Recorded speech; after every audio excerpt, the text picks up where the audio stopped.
नमस्कार, स्वागत है आप सबका हमारे खास कार्यक्रम देश देशांतर में। मैं हूं कवीन सचान। देश देशांतर में आज हम बात करेंगे कि किस तरीके से कोरोना काल में भारत एक नई पहचान के साथ विश्व पटल पर उभरा है और कोरोना काल के बाद भारत की भूमिका दुनिया में किस तरीके से बदलने जा रही है। और ये बहुत ही महत्वपूर्ण है और इसे लेकर एक सेमिनार में विदेश मंत्री एस जयशंकर साहब ने कहा कि भारत ने दुनिया को दिखाया है कि कोरोना काल में किस तरीके से उसने काम किया है और दुनिया के तमाम देश भारत के इस कदम और जो प्रयास किए गए हैं न सिर्फ उनकी प्रशंसा कर रहे हैं बल्कि कोरोना से निपटने में भारत की रणनीति उठाए गए कदमों को कई देशों ने अपनाया भी है। और इसीलिए महत्वपूर्ण हो जाता है कि भारत की जब पहचान कोरोना काल में बदली है उसके बाद कि आगे की जो दुनिया होगी कोरोना के बाद उस वक्त भी भारत की भूमिका ज़्यादा महत्वपूर्ण होगी और वो महत्वपूर्ण भूमिका भारत कैसे निभाएगा इस पर हमें फोकस करना होगा।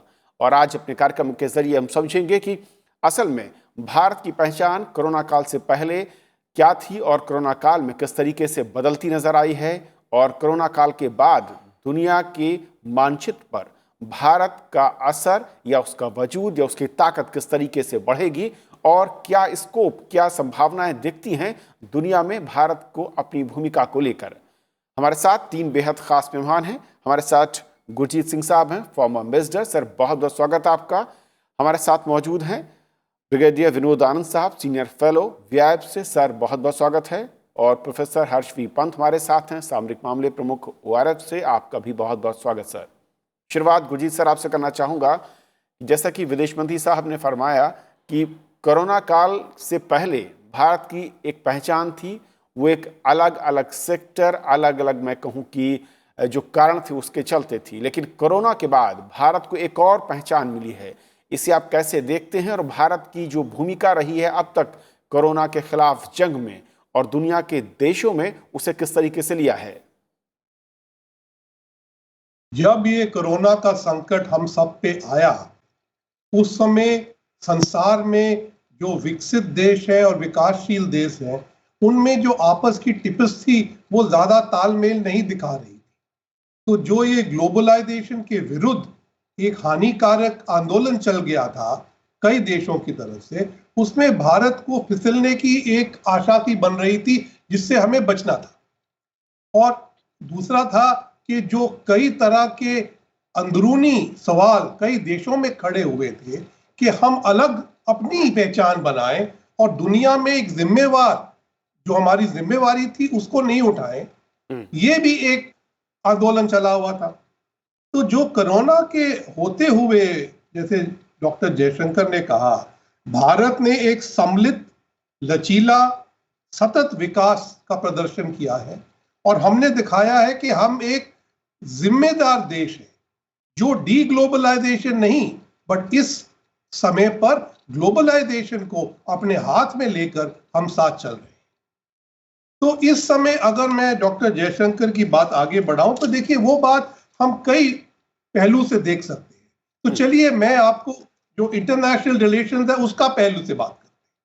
तो सबसे पहले तो है कि इसको हम देखें, जो प्रधानमंत्री मोदी का संयुक्त राष्ट्र में सितंबर में भाषण था उसके साथ देखा जाए तो हम देखते हैं कि ये जो एक रिफॉर्म्ड मल्टीलैटरलिज्म है वो हमारा बहुत बड़ा मुद्दा है। तो इसको हम एक बड़ी सीरियसली अब लेते हैं क्योंकि हमने देखा है कि कोरोना काल में जो संयुक्त राष्ट्र की एजेंसीज थी वो अपनी जिम्मेवारी नहीं उठा पाए, ना ही संयुक्त राष्ट्र उठा पाया। और संयुक्त राष्ट्र में जो मतभेद चल रहे हैं उसके कारण कोई बात ही नहीं सुन रहा है किसी की। तो इसमें भारत ने जो अपनी क्षमता दिखाई कि हम आपका इंतजार नहीं करेंगे लेकिन बाकी हम 150 देशों से अपना संपर्क बनाकर उनकी मदद करेंगे, ये एक नया मैसेज है। लेकिन उसका मैसेज अगर हम पावर टर्म्स में देखें तो हम चाहते हैं कि जो सारी मल्टीलैटरल इंस्टीट्यूशंस है उनका रिफॉर्म हो जिसमें भारत जैसे देशों की आवाज सुनी जाए।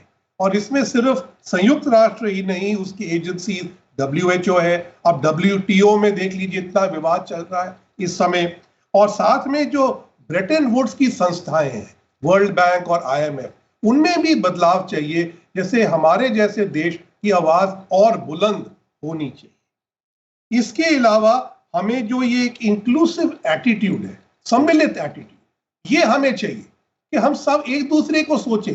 लेकिन जब आपने देखा कि कोरोना का वार आया, चीन, अमेरिका, यूरोप सब अपनी सोच रहे थे।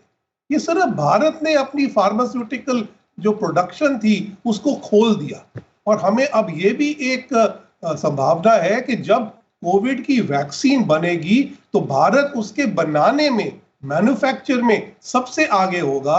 और जिसके साथ भी हम मैन्युफैक्चर करेंगे उसके साथ हम ये जरूर अंदेशा रखेंगे कि ये बिल्कुल सफा तरीके से, जस्ट तरीके से सबके बांटी जानी चाहिए जहां भी इसकी जरूरत हो। तो इसलिए जो प्रधानमंत्री विश्व गुरु और आत्मनिर्भर भारत की बात करते हैं, वो हमें एक इंटरनेशनल रिलेशंस की ओर से देखकर दिखाना है कि हमारे जो अल्फाज हैं वो सिर्फ हमारे घर के लिए नहीं है, हम अपने पड़ोसियों के साथ और पूरे विश्व के साथ बढ़ा सकते हैं। और इस बात के ऊपर मैं आगे भी चर्चा कर सकता हूँ। ओके, विनोदानंद सर, जैसा कि कहा राजनयिक नज़रिए से गुरजीत सर ने, और मैं अगर समझूं कि इस कोरोना काल में अब तक हमने जो देखा है कि दुनिया के तमाम देश कोरोना काल से पहले ताकतवर नज़रिया या ताकतवर देश कौन थे, चाहे वो आर्थिक नज़रिए से हो और या फिर स्वास्थ्य सेवाओं के नज़रिए से, वो नज़रिया भी दुनिया का बदला है इस कोरोना काल में। और वहाँ पर भारत की भूमिका या फिर भारत का रोल किस तरीके से अब तक आप देखते हैं, और बदलाव जो आया है वो कितना बड़ा ये बदलाव दुनिया की सोच में लाएगा, परिवर्तन लाएगा, अगर भारत को समझने या देखने की बात होगी।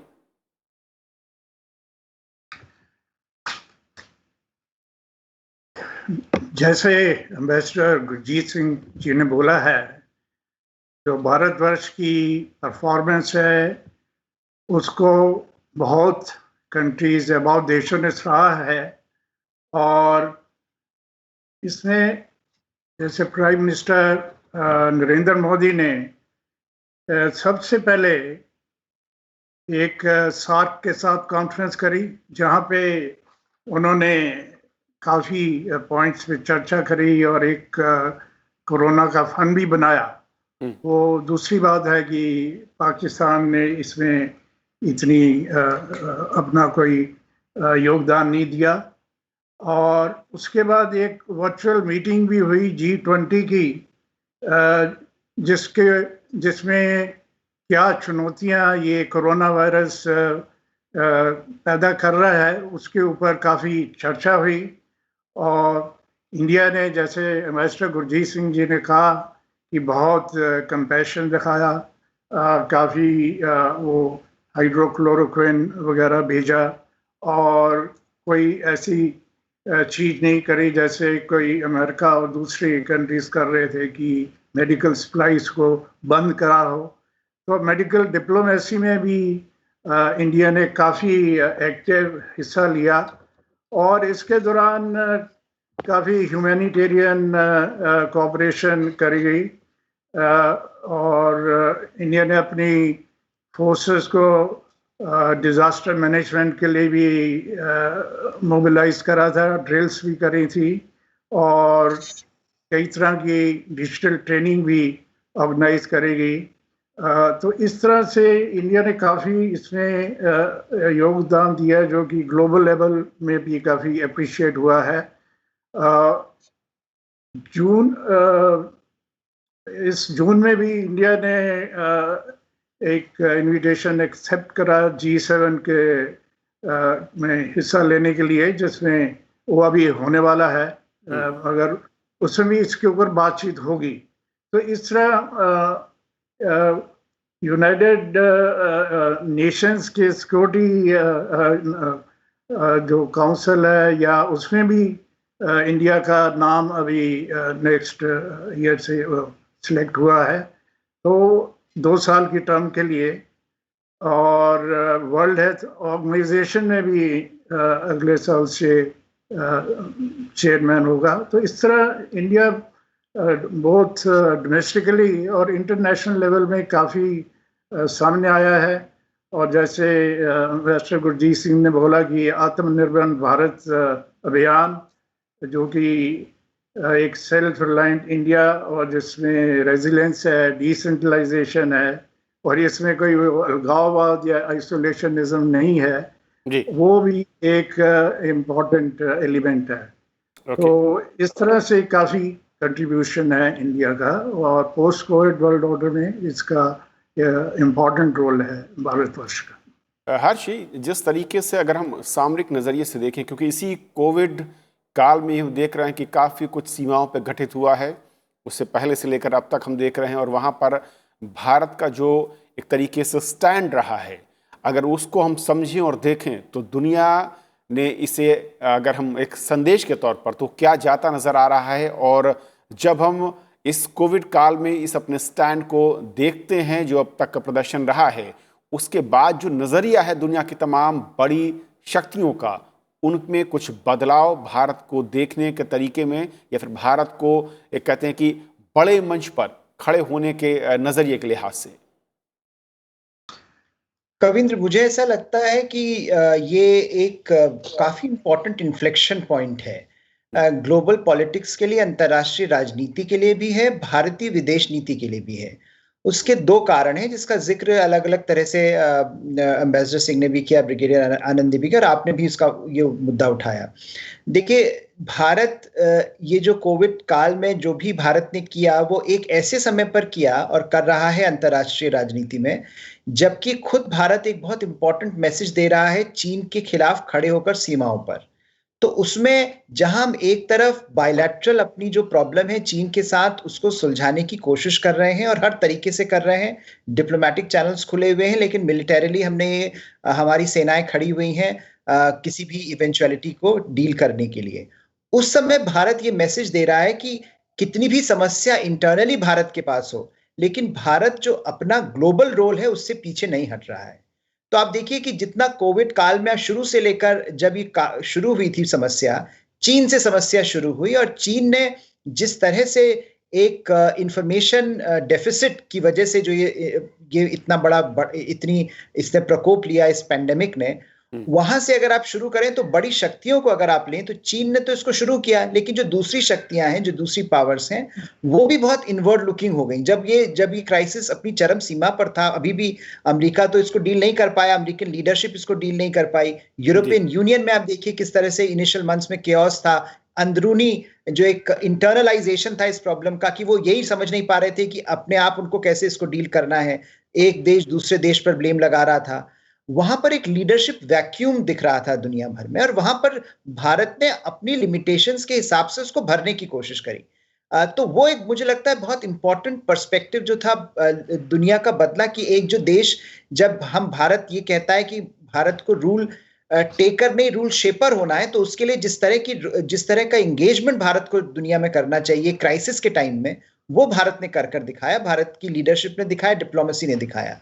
तो वो मुझे लगता है एक बहुत बड़ा चेंज जो दुनिया का आया, कि देखिए जब दूसरी शक्तियां जो ज्यादा केपेबल थी मिलिटरीली, इकोनॉमिकली, रिसोर्स वाइज, वो जब अपने रिस्पॉन्सिबिलिटी से मुकर रही थी, उस समय भारत खड़ा हुआ। भारत ने कहा हम अपनी क्षमता के अनुसार जितना भी संभव होगा वो करेंगे, और न सिर्फ अपने रीजन के लिए किया, सार्क के लिए किया, बल्कि एक लीडरशिप की ये मुद्दा उठाया कि G20 को इसमें आगे आना चाहिए। तो प्रधानमंत्री की पहल थी कि G20 की वर्चुअल मीटिंग हो। तो वहां पर जो लीडरशिप का पैराडाइम था वो बदला है, और मुझे लगता है उसको देखकर जब आप आगे आने वाले समय में इसका आकलन करेंगे तो कहीं पर ये इसको देखा जाएगा कि जिस तरह की शक्तियां मिडिल पावर जिनको कहते हैं, उन्होंने, भारत ने खासकर इस जो प्रॉब्लम, जो क्राइसिस का टाइम है, इसमें एक बहुत अहम भूमिका निभाई, न सिर्फ अंतर्राष्ट्रीय राजनीति को एक तरह से लीडरशिप प्रोवाइड करने में, बल्कि लीडरशिप को कलेक्टिव बनाने में। सिर्फ ये नहीं था कि हम अपनी लीडरशिप को प्रोजेक्ट कर रहे थे, हमने कहा कि हम दूसरों के साथ काम करके आगे बढ़ने को तैयार हैं। और मुझे लगता है बहुत इंपॉर्टेंट मैसेज है ऐसे टाइम में, जबकि आवाजें उठ रही हैं ग्लोबलाइजेशन के खिलाफ, मल्टीलैटरलिज्म के खिलाफ, और कोऑपरेटिव अरेंजमेंट्स के खिलाफ। तो वो दोनों तरफ हम दिखा रहे हैं चीन के सामने खड़े होकर, और अंतरराष्ट्रीय समुदाय के साथ, लाइक माइंडेड कंट्रीज के साथ आगे बढ़कर। गुरजीत सर, क्योंकि ऐसा कहा जाता है और आंकड़े भी इसकी गवाही देते हैं कि जब जब दुनिया में इस तरह की बड़ी महामारी का प्रकोप दिखा है, दुनिया में देशों का रुतबा, उनका, मैं कहूँ कि उनकी जो ताकत थी उसमें बदलाव आया है। नए देश उभरकर नेतृत्व की भूमिका में सामने आते रहे हैं और इस बार कोविड के बाद किस तरीके से आप देखते हैं भारत की भूमिका को, क्योंकि विदेश मंत्री साहब ने साफ इशारा किया उस सेमिनार में कि उसके बाद जो संभावनाएं हैं बहुत ज्यादा हैं और जो पोटेंशियल है भारत के अंदर, अगर हम उसको देखते हैं तो एक बहुत बड़ी भूमिका हमारे सामने नजर आती है। आई थिंक ये बिल्कुल आप दुरुस्त कह रहे हैं। अगर आप देखें तो 1991 में जब भारत ने अपनी इकोनॉमी को लिबरलाइज किया, उस समय दुनिया बदल रही थी, कोल्ड वॉर खत्म हो रही थी, बर्लिन वॉल गिर चुकी थी और भारत ने सही कदम उठाए जिसमें सडनली दुनिया ने देखा कि ये एक देश है जो अब एक डायनामिक स्पीड पे आगे चल रहा है। दूसरी बात देखिए, 2004 में जब सुनामी आई तब दुनिया ने देखा कि भारत की क्या क्षमता है और उस क्षमता से आप देखिए जो आजकल हम क्वाड और इंडो पैसिफिक की बात करते हैं, असल में ये 2004 की क्वाड की वो सुनामी के रिएक्शन के बाद उन्होंने हमारी क्षमता देखी। तो बिल्कुल ठीक कहा आपने कि इस समय वैसा ही दौर है और अगर इस समय के दरवाजे हमने अच्छी तरह नहीं खोले और जो खिड़कियां पीछे मुड़ रही हैं उनको नहीं बंद किया तो ये हमने इसको वेस्ट कर दिया, इस अपॉर्चुनिटी। लेकिन मेरे को नहीं लगता है भारत इसको वेस्ट करेगा। अब आप देखिए कि जैसे हर्ष पंत जी ने कहा कि इस समय कई सम्मेलन होते हैं, इस महीने में G20 होगा, ईस्ट एशिया समिट होगी, SCO होगा, इंडिया आसियान समिट होगी, तो ऐसे कई सम्मेलन इस समय होंगे। उसमें भारत अपना एक रुतबा रखेगा और ये नहीं कहेगा देखो देखो चीन ने मेरे पे हमला कर दिया, वो कहेगा देखिए मैं दुनिया में किस किस का हाथ बटा रहा हूं और सबको मालूम है कि चीन ने हमला किया है और चीन का जो रुख हमारे तरफ रुख है वो ठीक नहीं है। लेकिन हम भागते भागते दुनिया में नहीं जाएंगे कि देखिए मेरी ये प्रॉब्लम है, हम कहेंगे जो आपकी प्रॉब्लम है आइए मैं आपसे मिलकर सुलझाऊं। ये जो एक रुतबा भारत का ये दिखने को मिलेगा। और जैसे पहले भारत की इकोनॉमी के ऊपर लोग हमारी क्षमता को एक मेजरमेंट करते थे, अब जिस तरह से वियतनाम, न्यूजीलैंड, साउथ कोरिया ने कोविड के साथ हाथापाई की है, उनका रुतबा बड़ा है और इसमें भारत ने, जैसे ब्रिगेडियर आनंद ने कहा, कई कुछ हमने किया, मेडिकल डिप्लोमेसी, इससे हमारा रुतबा बड़ा है। अब इसके अलावा मैं समझता हूं कि जो क्लाइमेट चेंज की एक चुनौती है, पब्लिक हेल्थ के अलावा क्लाइमेट चेंज, उसमें भारत ने कई कदम उठाए हैं और मैं समझता हूं आगे अपनी छवि बढ़ाने के लिए हम इसमें और कदम बढ़ाएं और इसमें जो हम कहते हैं डिजास्टर रिजिलिएंट इंफ्रास्ट्रक्चर का इनिशिएटिव है और इंटरनेशनल सोलर अलायंस का इनिशिएटिव है, मैं समझता हूं इन दोनों को और बढ़ावा दिया जाए और फिर हम देखेंगे कि जो हम हर्ष पंत जी ने कहा कि हम सब कलेक्टिव बेस पे दुनिया का एक वजूद और एक हालत इंप्रूव करना चाहते हैं, उसमें से आपको ये नजर आएगी पब्लिक हेल्थ के अलावा। ओके, ब्रिगेडियर आनंद साहब, आपके नजरिए से वो सेक्टर या वो बड़े रोल क्या दिखते हैं जब हम कोविड के बाद कह सकते हैं कि भारत वहां पर एक बड़ी भूमिका के तौर पर अपने रोल को देखता है और उसे किस तरीके से इसे आगे बढ़ाना है? भारत का जो रोल होगा in shaping the post covid world order, तो इससे पहले इंडिया का जो कंट्रीब्यूशन था इतना ज़्यादा नहीं था। अभी इसके बाद जो है, जैसे पुराने ज़माने में भारतवर्ष को जाना जाता था कि ये कंट्रीब्यूटर ऑफ आइडियाज़ है, तो अभी नई आइडियाज़ या नया विचार वो भारतवर्ष की तरफ से ही मतलब भारतवर्ष से कंट्रीब्यूटर बनेगा।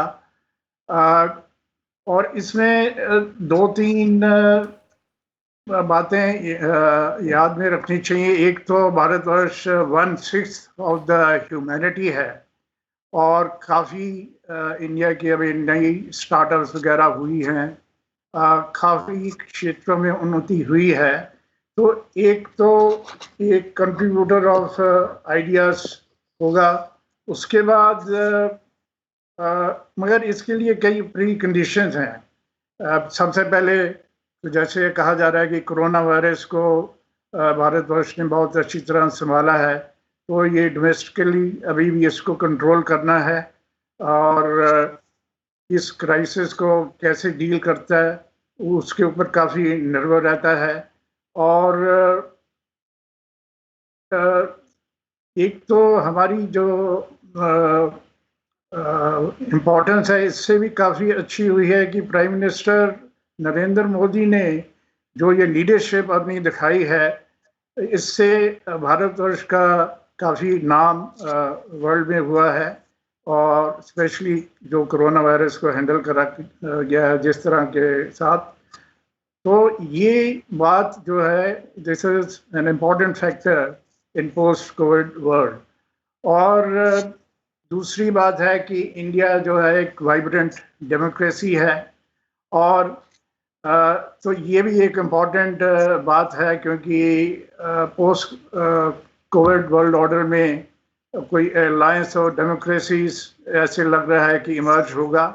चाइना के ऊपर बातचीत हुई क्योंकि अभी ऐसे लगता है कि फासिज्म और अथॉरिटेरियनिज्म ये काफ़ी उभर के आ रहा है, तो इसको थोड़ा ठीक डायरेक्शन देने के लिए अलायंस ऑफ डेमोक्रेसीज या ऐसे देश जो डेमोक्रेटिक वैल्यूज़ में आस्था रखते हैं वो आपस में मिलके काम करेंगे। तो ये भी एक और उसमें भारतवर्ष एक क्रिटिकल रोल प्ले करेगा।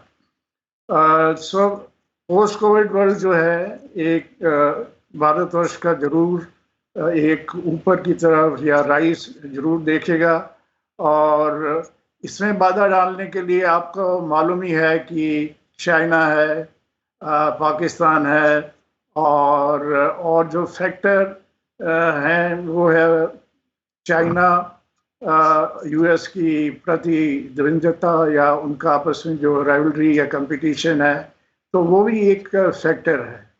और अभी जो यूएस के इलेक्शंस हो रहे हैं उसमें कौन जीतता है वो एक दूसरा फैक्टर है। तो इन सब फैक्टर्स में इंडिया का रोल जो है निर्भर करता है। प्रोफेसर हर्ष, दो चीज़ें, एक तो ये कि वर्ल्ड ऑर्डर क्या बदलने जा रहा है अगर पावर्स के लिहाज से कहें, चाहे वो सामरिक हो या आर्थिक तौर पर आफ्टर कोविड, और वहाँ पर भारत को कहाँ पर आप खड़ा देखते हैं, और दूसरा कि जिस तरीके से इमर्ज हो रहा है या अपॉर्चुनिटीज़ जो हैं और जिस तरीके से पोटेंशियल या फिर भारत में हेल्थ सेक्टर को लेकर देखा है, और ख़ास तौर पर मैं कहूँ कि वैक्सीन के बाद वो भी एक बहुत क्रूशियल फैक्टर होने वाला है। जी, दोनों ही बहुत इंपॉर्टेंट है और दोनों ही में मुझे लगता है भारत ने जिस तरह की मैसेजिंग की है वो काफ़ी इंपॉर्टेंट है। पब्लिक हेल्थ को लेकर तो हमने जिक्र किया ही था कि जिस तरह से भारत ने एक अपना केस प्रेजेंट किया था वर्ल्ड को क्राइसिस के टाइम में, वो बड़ा इंपॉर्टेंट था। वो मैसेज था कि देखिए, फार्मेसी ऑफ द वर्ल्ड के तौर पर भारत को देखा जाता है, पर हम इंसुलर नहीं बन रहे हैं। हम आपके साथ शेयर कर रहे हैं अपने रिसोर्सेज, और जिस तरह से भारत ने मेडिकल डिप्लोमेसी का यूज किया वो बहुत इफेक्टिव रहा। उससे जब देश बिल्कुल इनवर्ड लुकिंग हो रहे थे, बड़े बड़े देश जो ज्यादा रिसोर्सफुल हैं उनके आप अप्रोच देखिए, उनका आप मेडिकल इश्यूज पर भी, जो कि पब्लिक हेल्थ क्राइसिस में जनरली कोऑपरेशन इजी होता है, वहां पर भी हमने देखा कि मेजर पावर राइवलरी किस तरह से बड़े देशों को इंसुलर बना रही थी। भारत ने एक जो जिस तरह का नेतृत्व उस समय दिया वो बड़ा इंपॉर्टेंट था। दूसरी चीज जो मुझे लगता है उस पब्लिक हेल्थ में भारत ने ये कही, और प्रधानमंत्री ने उस कॉन्टेक्स्ट में ये बात भी कही थी कि सेल्फ रिलायंस बहुत बड़ा इंपॉर्टेंट फैक्टर बन के आया। कि ये जब हमने ये देखा कि आप कितने डिपेंडेंट हैं चीन के ऊपर, तो वो बहुत बड़ा मैसेज गया उस समय, जबकि बाकी देश भी चीन के ऊपर ओवर रिलायंस पर सवालिया निशान खड़े कर रहे थे। तो उससे जो एक माहौल बना है दुनिया भर में आज की, जब आप देख रहे हैं कि किस तरह से सप्लाई चेन्स की रिस्ट्रक्चरिंग हो, किस तरह से रेजिलियंट सप्लाई चेन्स बने विदाउट डिपेंडेंस ऑन चाइना, वो सारे जो डिस्कशंस थे उसमें काफी हद तक भारत का रोल रहा उनको मोल्ड करने में। तो वो जो एक स्पेस था वहां पर भारत ने अपनी क्षमता पूरी तरह दिखाई। और अब जब वर्ल्ड ऑर्डर की जिसकी आप बात कर रहे हैं, बहुत इंपॉर्टेंट रोल ये प्ले करेगा, क्योंकि जो राइवलरी चीन और अमेरिका की चल रही है उसमें दोनों ही देश कहीं पर जो ग्लोबल ऑर्डर में नेतृत्व है उसको दरकिनार कर रहे हैं। चीन का तो हम जानते हैं जिस तरह से एग्रेशन, असर्टिवनेस चारों तरफ फैल रहा है, इंडो पैसिफिक में खासकर, उसके पेरिफेरी में खासकर, और तो उसको भुगत रहे हैं हिमालयन बॉर्डर्स पर। तो वो उसको लेकर काफी आक्रोश है इंडो पैसिफिक में और दुनिया भर में, और उसको लेकर जिस तरह की अलायंसेस संभावनाएं बन रही हैं उसको टैप करना भारत के लिए बहुत जरूरी होगा, क्योंकि उसके साथ आप न सिर्फ जियो स्ट्रेटेजी की बात कर रहे हैं बल्कि जियो इकोनॉमिक एवोल्यूशन की भी बात हो रही है। तो वो जो एक ब्रॉडर लैंडस्केप है वो बहुत इंपॉर्टेंट है। दूसरा, अमेरिका का जो एक पक्ष है जिसमें ट्रंप साहब ने काफी हद तक अमेरिका को इंसुलर एक पावर के रूप में बनाने की कोशिश करी, मल्टीलैटरल ऑर्डर से अमेरिका को खींचा है वापस अंदर, वो मुझे लगता है काफी महत्वपूर्ण होगा इन चुनावों के बाद देखना कि जो भी नया एडमिनिस्ट्रेशन आता है, चाहे ट्रंप साहब आए चाहे जो बाइडेन आए, वो किस तरफ इसको ले जाते हैं, क्योंकि भारत का जो हित है वो रिफॉर्म मल्टीलैटरलिज्म में है और वो बात बार बार भारत कह चुका है। तो मुझे लगता है दोनों ही विषयों पर भारत अपनी जो पकड़ है और अपनी जो एक जो भारत का जो एक पक्ष है, भारत ने काफी इंपॉर्टेंट और महत्वपूर्ण तरीके से, सिग्निफिकेंट तरीके से रखा है। गुरजीत सर, एक आखिरी में मैं कमेंट चाहूंगा बहुत संक्षेप में सर, क्योंकि कोई भी रास्ता जब किसी हम बड़ी मंजिल की तरफ बढ़ते हैं तो वहां पर ऐसा नहीं है कि प्रतिस्पर्धा ना हो और चैलेंजेस ना हो। क्या आपको लगता है जहां पर थोड़ा सा सावधानी रखनी होगी, या क्या ऐसे हर्डल्स हैं जिनको टैकल करना होगा?